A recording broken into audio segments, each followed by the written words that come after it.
Hey everyone, and welcome back to Pen and Purpose. I'm Raquel, your host, and I'm so glad you're here for our second episode.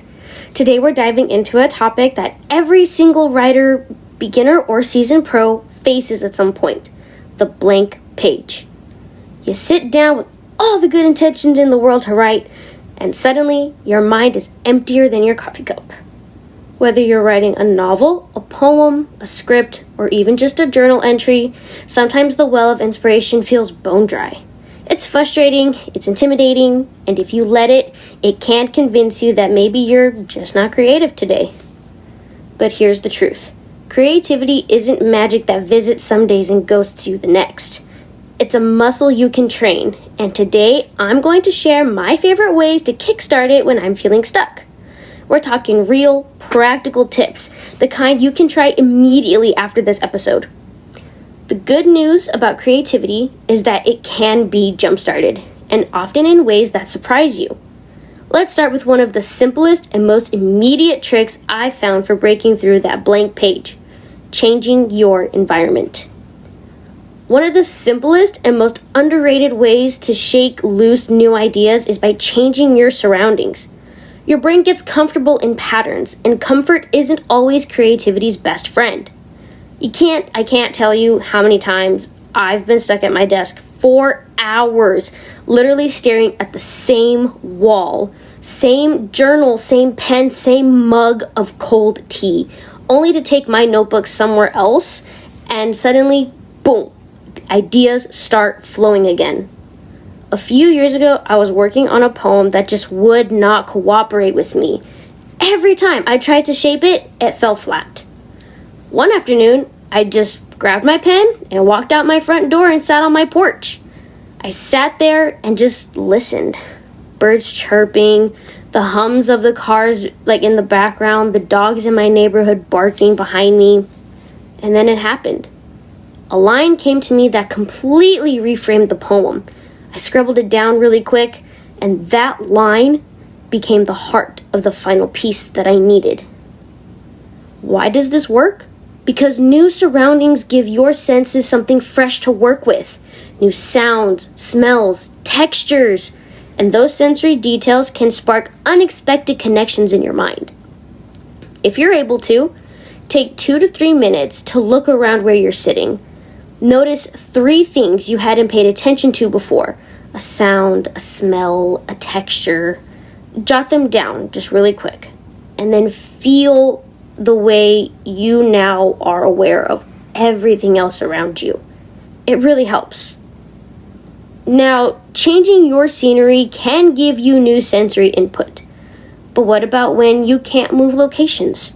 Or when you finally sit down somewhere fresh and still feel overwhelmed? That's when I turn to my next strategy: setting ridiculously small, bite-sized goals.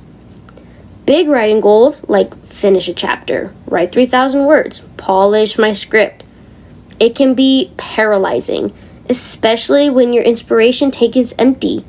Your brain sees the mountain and says, "Nope, not today." So I trick my brain by making the goal tiny. Instead of write out the whole scene, I'll say, describe one thing my character sees right now. Instead of finish the poem, I'll say, write 3 words that make me feel like this kind of mood. And here's the funny part. Once I hit that tiny goal, I often keep going. The pressure's gone, the resistance is lower, and suddenly I've written a whole paragraph without realizing it. If you have something to write with, a pen, a phone, a sticky note, whatever, I want you to think of one specific smell that reminds you of your childhood. Got it? Awesome. Now, in one sentence, describe that smell as vividly as possible. Don't overthink it, just write. Take about 1 to 2 minutes. And there you go. You've written today. It's that simple. Small goals are great for lowering the pressure, but sometimes the problem isn't where you are or how big your task is. It's that your brain has locked itself in editing mode before you've even started. That's when I use my favorite warm-up: free writing. Free writing is one of my favorite creativity jump starters, And here's how it works. You set a timer. 5 to 10 minutes is perfect. You write without stopping. No deleting, no editing, no fixing typos, no judgment. The goal is not a polished piece. The goal is to let your mind wander freely and see where it takes you. Why it works? When you write without stopping, you silence your inner editor. That little voice saying, that's not good enough, or that doesn't make sense. And when that voice is quiet, ideas you didn't know you had start bubbling up. After this episode, I want you to grab a notebook. Set a timer for 5 to 10 minutes. Write nonstop about anything that comes to your mind. Don't worry about spelling, grammar, or making sense. Just let your thoughts flow. A few weeks ago, I did this for about 7 minutes. And somewhere in the middle, I described sunlight hitting my desk. That simple line turned into a metaphor I then put into one of my short stories that I'm writing. Free writing is all about letting your thoughts spill onto the page. But what if you're staring at the paper and literally nothing to start with? That's where writing prompts can come in handy, if you use them the right way though. Writing prompts, the topic that often divides writers. Some swear by them, others find them cheesy. I'm firmly in the they can be helpful camp if you use them as a starting point, not a strict assignment. Prompts can push you out of your comfort zone. They can make you think in directions you'd never naturally go in. But here's the thing. You don't have to follow them exactly. If you have a prompt that says, write about a storm, and you immediately think about a crowded subway instead, then go in that direction. The goal is to spark movement, not to follow instructions to a T. Here's a quick prompt to try later. Write about a memory that makes you smile, but from the perspective of someone else who was there with you. You can take 2 to 3 minutes or however long you like just to jot down whatever comes to mind. Don't edit it, just let it flow. Later in this series, I'll be inviting you to send me your favorite prompts. And we'll do some episodes where I write live with them, and you can write with me too for these prompts as well. I think it'll be a lot of fun and a great way for us to inspire each other. So whether it's a change of scenery, a smaller goal, a messy free write, or a fresh prompt, you now have a handful of ways to get the words flowing again. Let's recap. So, number 1, change your environment.